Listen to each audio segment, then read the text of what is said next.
Welcome to the Season 2 finale of Window Dressing, American Trash, and National Treasures.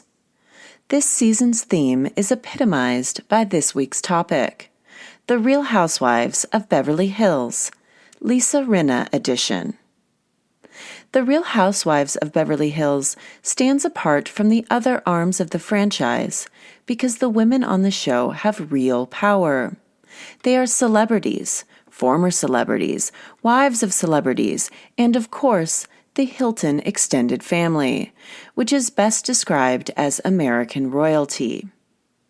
The fact that the women of Beverly Hills have legitimate power makes the displays of wealth and ageless beauty via science less of a power grab and more of an actual reflection of their lives. It is hard to look down on a town when we have been looking up to it for our whole lives. The Real Housewives of Orange County are the original housewives. They are on their 18th season. Beverly Hills is at 13 seasons. The ladies of the OC may be Californian, but their rapport and priorities couldn't be further away from the ladies of Beverly Hills. The women are cruel to each other and have a general air of captivity about them. My theory about what separates Beverly Hills from Orange County and the other 18 cities that are a part of the franchise is simple. They are not just wives in Beverly Hills. They are women with their own power sources in a town where audaciousness is rewarded, not shamed. The Housewives of New York come close to Beverly Hills in terms of real power, but that city has the unfortunate element of old money hierarchy to contend with. The MRS echelon that is ingrained in the East is diametrically opposed, at least in theory, to the freedom ingrained in Hollywood, or in this case, Beverly Hills. The general reputation of the Real Housewives franchise and reality television of this ilk is of overblown trash, the drama of daytime television reimagined by women-hating producers. The truth is, anything that is dismissed as simply too dramatic is likely something with a cast full of women.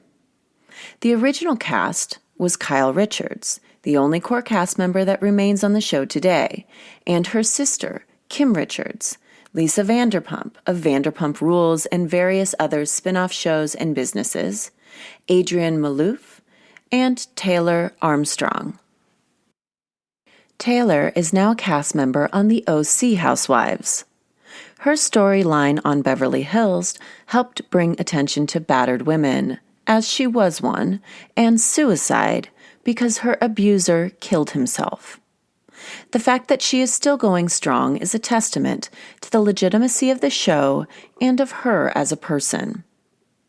Other cast members over the years include Teddi Mellencamp, John Mellencamp's daughter, Yolanda Hadid, best known as the mother of supermodels Bella and Gigi Hadid, Camille Grammer, Kelsey Grammer's now ex-wife and former Club MTV dancer, Denise Richards of Wild Things fame, Eileen Davidson of Young and the Restless and Days of Our Lives, Lisa Rinna, also a former Days of Our Lives star, is the main focus of this episode, and special recurring guest Faye Resnick.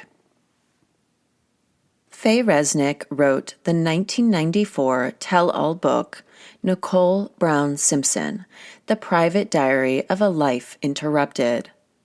She was Nicole's best friend and also a fixture during the murder trial. She was made famous by the theory posited by O.J. Simpson's legal team that Nicole's murder was a drug cartel hit intended for Resnick.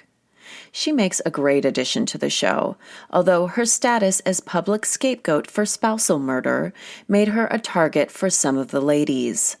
Specifically, Camille Grammer, who famously referred to her as the, quote, morally corrupt Faye Resnick. The most recent season's cast is Dorit Kemsley, Sutton Strack, Kyle Richards, Garcelle Beauvoir, Erica Jane, formerly known as Girardi, Anna Marie Wiley, and Crystal Minkoff. The cast of Beverly Hills are very interested in accountability and truth. If you break down the drama on the show, it is usually fueled by a desire to get to the facts of a situation, reckon with them, and then move on. The queen of this investigative work is Lisa Rinna of Days of Our Lives, Melrose Place, and QVC fame. She wants to lay it all out there and tell the truth, or as her season 12 tagline puts it, "Hi, I'm Karma, and yes, I am a bitch." Season 12 was her last season of the show. She reportedly left because Bravo would not meet her asking price of $2 million to renew her contract. There was also a rumor that her feud with Kyle's sister Kathy Hilton, Paris's mom, and Miss Beverly Hills herself contributed to Lisa leaving the show. I first became aware of Lisa Rinna on Days of Our Lives. Her repeated role as Billie Reed began in 1992. I was 7 years old and utterly reliant on television to teach me about the world. Rinna was a good teacher. She is now 61 years old, and I'm learning more about the ways of womanhood every day. My adult familiarity with her came from the Lifetime movies she did in the 1990s and early 2000s. One such film was a true story about a husband and wife's fight to keep their marriage amongst the husband's battle with sex addiction. The film, entitled Sex, Lies, and Obsession, a sex, lies, and videotape ripoff that has little in common with the first film, deals in a dramatic reenactment in glorious Lifetime movie fashion. Beverly Hills is similar in its approach to real life. The primary component that makes this reality television show real is the emotional integrity of the women's reactions on the show. They are not putting it on for the camera. Producers do indeed goose the storylines, but the overall integrity of their rage and joy is real. Lisa Rinna and Eileen Davidson debuted on season 5. Davidson is a national treasure. She played not one, but 2 roles on soaps, one on Days of Our Lives and a long-running role on The Young and the Restless. She married teen heartthrob and current poker commentator Vince Van Patten. The 2 women make a soap-worthy splash in the season. In the episode called Amsterdam, all of the ladies are having dinner in Amsterdam after a grueling flight. Rinna is in an addict-themed feud with Kyle Richards' sister, Kim Richards. Kyle and Kim were both child stars. Kyle was in the first and most recent Halloween movie with Jamie Lee Curtis, who makes an appearance in season 12. Kim was the star of Disney's Escape to Witch Mountain and played a tennis pro on a must-see episode of Magnum P.I. Kim is struggling with her sobriety and lying about it.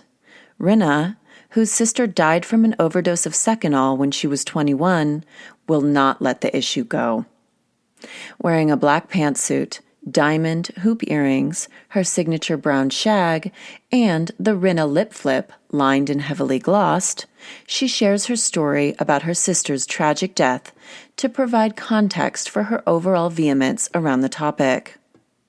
She even apologizes to Kim, who is wearing a plain white sweater with her unusually thick, long blonde hair as her main accessory. Kim takes the apology and throws it in Rinna's face. Kim screams at Rinna, "Let's talk about your home life." Eileen quietly interjects, and Kim points her finger at Eileen and says, "Shut your fucking mouth, you beast." Kim also says of Davidson that she doesn't like her face or hair. Eileen, the consummate professional and frankly one of the most ladylike in the group, hits right back with a soap-worthy, "How dare you?" But she never stoops to commenting on Kim's looks. Davidson does all this from her seat across the table from Kim without mussing her hair or makeup, which is impeccable. Davidson's blonde bob glows under the restaurant lights, and her makeup is a softer version of the Y&R Queen's character Ashley Abbott. Rinna's part in the fight resumes when Kim makes a not-so-subtle remark about her weight, suggesting that Rinna, quote, eat a piece of bread.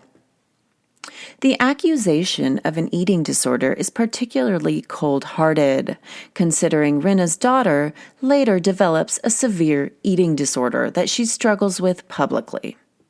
All of this comes before the kicker that lends clarity to the quote-unquote home life comment. Kim says straight out, "Let's talk about the husband." Lisa Rinna has been happily married to her husband, Harry Hamlin of Mad Men fame, since 1997. Rinna responds, leaning over the table, or as businesswomen say, leaning in. "Excuse me, did you just say, 'Let's talk about the husband'?" Kim responds, "Let's not talk about what you don't want out." Rinna stands and says from a guttural place, "Don't touch my husband." She reaches over and nearly grabs Kim by the throat, but controls herself and pulls back. Kim says, "You better watch what you talk about me or everyone will know." Rinna gets up again and says, "Don't you ever go near my husband," while tossing the contents of her wine glass in Kim's face. She then smashes the glass on the table while still holding the stem. This little slice of joy is Lisa Rinna gold. Do not fuck with this woman. She will not let it go, and she does not play around. Rinna wears the villain's crown the way beauty queens wear a tiara. She has, as she would put it, owned it. She is a modern-day femme fatale who will not stifle her justified rage for your comfort level. Eileen Davidson and Lisa Rinna are both unwilling to be trampled over by a liar and a drunk. It was inappropriate for someone newly sober to be a cast member on this show, and I have great empathy for Kim. That said, you cannot lie and get away with it, especially in a group of women that includes not one, but two soap opera queens. My sister is an alcoholic. I grew up with her doing pretty horrible things when she was drunk, and then pretending it didn't happen when she was sober. Looking the other way is not a fucking option if you want to retain your dignity. Take it from me. She treated me like a prop, like her personal doll. My first memory of drinking was with her. I was maybe 12. My first kiss was with an adult man of 30, a friend of hers, in the backseat of a car when I was 13. She once dated a man who tried to grope me outside a bar, and then when I flipped out and slapped him, he complained to my sister, who did not believe my account and took his side. Later, I had my own battles with drugs, spurred on by men who didn't care to be accountable, a violent rape, and generalized apathy from the people closest to me. All of this to say that accountability for the horrible shit done is of the utmost importance, and I don't care if you demand it with a splash of wine to the face or a screaming match in public. Female rage is an entirely acceptable form of heroism. In Season 12, Rinna is in a feud with Sutton, a very wealthy Southern woman who joined the cast the year before. The feud is over tickets to Elton John's charity gala. I will spare you the details, but suffice it to say that Sutton publicly humiliated Rinna and her husband, Harry, via Bravo's Watch What Happens Live show on national television by accusing the couple of attending the gala on her dime, or something to that effect. It honestly is a very confusing feud, so I may be missing some key pieces of the story. The issue gets rehashed in the episode called Rosé-Colored Glasses, at the Rinna Rosé wine tasting held for the girls at Harry and Lisa Rinna's home as a debut for her new wine brand. Rinna wears a monogrammed Fendi jumpsuit, large gold hoop earrings, and her signature Gucci plastic-framed aviator sunglasses with yellow lenses. Erica Jane, formerly Erica Girardi, the ex-wife of disgraced lawyer Tom Girardi, arrives wearing a rosé-inspired pale pink jumpsuit with pink eye makeup, blush, and lip color to match. She tops the look off with the most incredible Barbie pumps I have ever seen. They are worth looking up. Sutton wears a Valentino cream blouse with a giant silk rosette that blooms at her throat, with waxed denim hot pink pants. The ladies begin the day on the lawn, tasting the rosé and brut. The consensus is that the rosé is delicious, but the brut needs some work. They migrate up to the heated deck to snack and pop another bottle. Immediately upon sitting, it is revealed that Garcelle, another newish cast member who was a Ford model and a Playboy centerfold at 40, told Sutton that Erica had called Sutton a quote-unquote liability as a friend to Garcelle. This reveal is no big surprise because Garcelle had just confronted Erica about it on the lawn. Sutton then proceeds to slam Erica for being the actual liability. This is in reference to the ongoing legal battles that both Erica and her estranged ex-husband, Tom Girardi, face. Erica has been cleared of any knowledge of her husband's embezzlement. Still, because the injured parties were primarily victims of heinous corporate greed, it created a problem, one might even say a liability, for Erica's fellow Beverly Hills castmates. In defense of her original comment about Sutton, Erica brings up the Elton John gala situation. This prompts Rinna, one of Erica's biggest supporters and friends, to ask Sutton again why she felt the need to humiliate her and her husband, Harry, on national television. Rinna says, "There is a reason why you want to hurt me. There is, and you've got to figure it out." Sutton responds, "I don't know." Rinna comes back with a sharp, "Think about it for 5 fucking seconds." Sutton says, "There is no need to cuss. That seems so angry." Deep eye roll and sigh from Rinna. Erica laughs. This is one of those things that you don't do to another woman. You don't tell her to calm down, and you don't say she seems angry. And you certainly don't shame or muzzle her use of the F word. It is no wonder that Rinna went off the deep end after that. Sutton then doubles down on her bullshit and accuses Rinna of not letting this go specifically because she has an audience. Rinna sees this coming and finishes Sutton's thought before the mud can be slung. Then Sutton says, "I want you to let it go because I do like you." Well, that does not sit well with Rinna, who then, in a mocking Southern accent, repeats back what Sutton just said. "I do like you." This hysterical bit of drama stirs many women present to laughter. Sutton responds to this by saying, "I think you're a good person. Some days." Rinna says, "You know what? No, you don't respect me."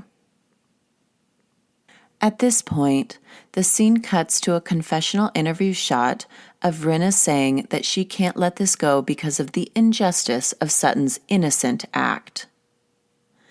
Back to Rinna's rosé wine tasting.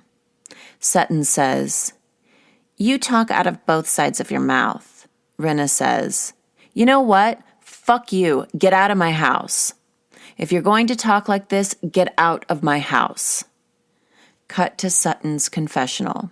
She says, The soap actress in Rinna never leaves her body. It would take an exorcism to get the soap actress out. Back to Rinna speaking to the group. If you come for my husband and kids, I will fucking cut you down. And scene. Once again, Rinna's refusal to stifle her rage wins the day. She doesn't believe Sutton's apology and wants to know why she chose to humiliate her on Watch What Happens Live. She smells a disingenuous rat, and she won't let it go, nor should she in her own home. Rinna goes off the rails a bit at the end, but there is something so deeply satisfying about a woman wearing hoop earrings, aviators, and Fendi, completely leaning into herself like that. She isn't the gangster's moll in this scene. She is the fucking gangster. Watching Erica in full Barbie garb support Rinna with joyful and knowing snickers in the background was phenomenal fun. Those two together make a scarlet letter sparkle and shine. Cherie, who was present at the rosé tasting but is not a full cast member, fingers crossed she might be one day, had to cover her cackling mouth at one point with her gorgeous fingernails to quiet her joy at Rinna's display. Cherie is the only person I have ever seen successfully pull off a beret. The fact that hers is bejeweled to match her manicure might be the reason. Rinna has no choice but to see Sutton again, because Dorit is throwing a charity dinner in the season 12 episode entitled Shameless, Not Ruthless. The charity dinner is a favorite cause of Sharon Stone's, according to Dorit, called Homeless, Not Toothless. The dental-driven event has a color story of black and gold that extends to the dress code. Rinna shows up in a sequined dress that looks like a gilded oil slick. The hostess is wearing vintage Cavalli with cleavage for days. Erica is in a black leather mini dress and a faux fur mink coat, and honestly, no one remembers Sutton's outfit. Once they are all sitting down to eat, Kyle stirs the pot, so to speak, and suddenly Sutton and Rinna are at each other's throats. In classic Rinna fashion, she speaks louder than everyone to get her point across. It is effective, but not as effective as when she says to Sutton, "If you want this to go away, you need to make a public apology." Straight up demanding, not just an apology, but a public one at a charity dinner is aspirational reality television if I have ever seen it. After a few minutes of fighting back and forth, Rinna suddenly breaks down into tears. Her mother, who was a force of nature, recently died, leaving Rinna to pick up the pieces. All of the ladies surround her, even Kathy Hilton's shed some crocodile tears. Erica dries Rinna's eyes with a table napkin in a moment of true friendship. Rinna apologizes profusely for her tears, but the scene needs no apology. It is perfection, raw, real, and well played. The season 12 reunion was a 3-part extravaganza, shot in a Culver City studio at 11 a.m., but requiring full glam and gowns. This season, the set deck mirrored the Beverly Hills Hotel, and the women looked right at home. One thing I will say about the reunions is the lighting is heinous. It feels akin to true crime doc lighting, in that it highlights women's flaws for sport. Andy Cohen, the host, seems to delight in the ladies' misery. At least he has to sit under that lighting too. Erica Jane, at the height of the controversy concerning her ex-husband's embezzlement, shows up in a mirrored baby blue dress and bouffant hair. When asked about her look, she says, and I quote, "When in doubt, go for ginger in casino." For anyone listening who is a fan of my podcast, you will know how much I love Ginger and Sharon Stone's portrayal of her. She was a real woman who had her own power source drained by a man and ended up being villainized and labeled a femme fatale. It is not lost on me how brilliantly aligned her and Erica's plights are. This is a high art outfit choice. Rinna shows up in a classic leopard print, skin-tight, mid-length bustier style dress and a long blonde wig. Over the course of the 3-part reunion, Kathy Hilton shows up and calls Rinna the biggest bully in Hollywood, further lending credence to the villain theory that has given Rinna so much panache in the eyes of women like me.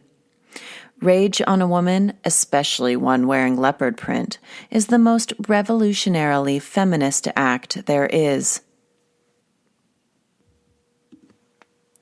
We don't know it yet, but the season 12 reunion is Rinna's last dance on Real Housewives.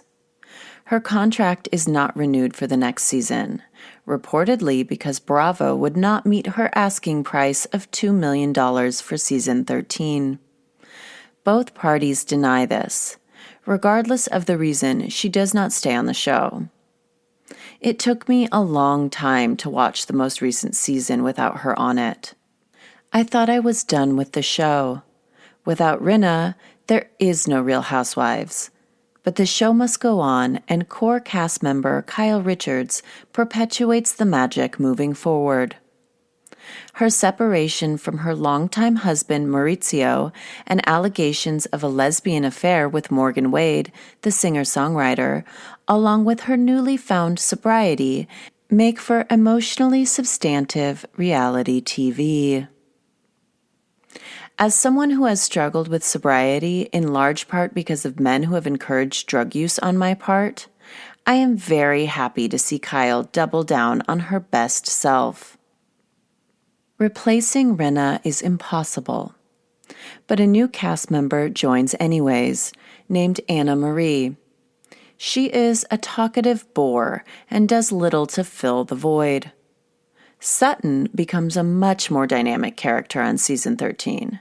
She has a house manager and assistant named Avi, who is remarkably similar to a vampire's familiar, specifically mirroring the familiar on the Hulu comedy show What We Do in the Shadows. I will post a side-by-side comparison on Instagram for curious parties. Dorit dyes her hair a darker shade, which honestly is a fantastic transformation. She looks marvelous. She starts to wear double hair bows, high necks, and slip dresses like the Lana Del Rey of Bravo she has become. I am very impressed by her look this year. Dorit is struggling with PTSD post the home invasion that opened season 12 and started off the wave of home invasion-style smash-and-grabs post-COVID that swept the valley. Her husband, PK, is remarkably unsympathetic, reminding the viewing audience of the statistic that unmarried women live longer than married ones, while men benefit from marriage because of the cultural expectation of service with little to no return for the women providing that service. Although her husband did pull off the impressive surprise of recreating a scene from Pretty Woman for his wife to dress up and play hooker to his gentleman. This production included a performance from Berlin of their classic song, Take My Breath Away. It was all very awkward to watch. In her confessional, Dorit says she didn't need a big gesture. She needed her husband's day-to-day help and support. I can certainly relate to an absentee partner that publicly refers to you as a whore. Erica Jane starts off the season with contrition and apologies, vowing to be a softer version of herself. The humbled bombshell is by no means my favorite version of Erica, but without Rinna on her side, it is an understandable shift. She does get redemption bit by bit as the season and her ex-husband's court cases move forward. Tom Girardi was found guilty of embezzlement a couple of days ago, a week ago by the time this episode airs. Erica has not been found to have any knowledge or participation in any wrongdoing. She lands her Vegas residency, ushering in a redemption arc that is well-deserved, considering the role of dutiful wife that she had to play for decades. Her show is called Bet It All on Blonde. I, for one, will take that bet.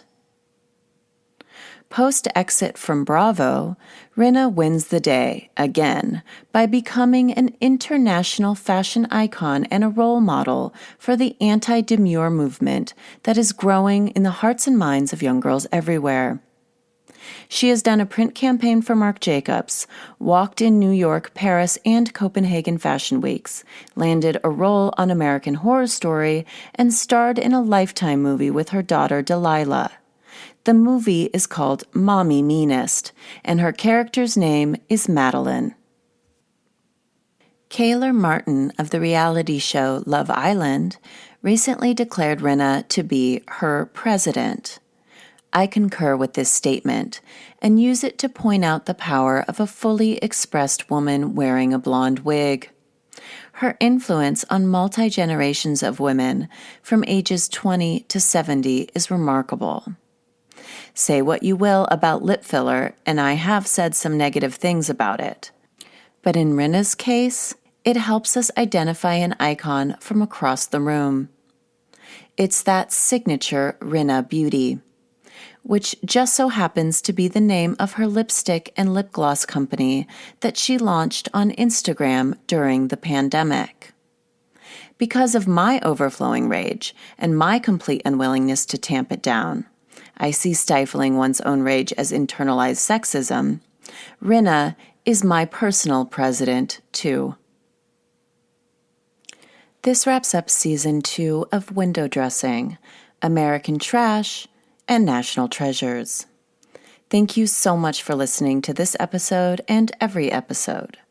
I will be working on my third season for some time, but I will release bonus episodes including the Murder, She Wrote recaps I promised in the coming months. Please like and subscribe and follow the podcast on Instagram at Window Dressing Podcast for more content. This is Madeline Jane Auble.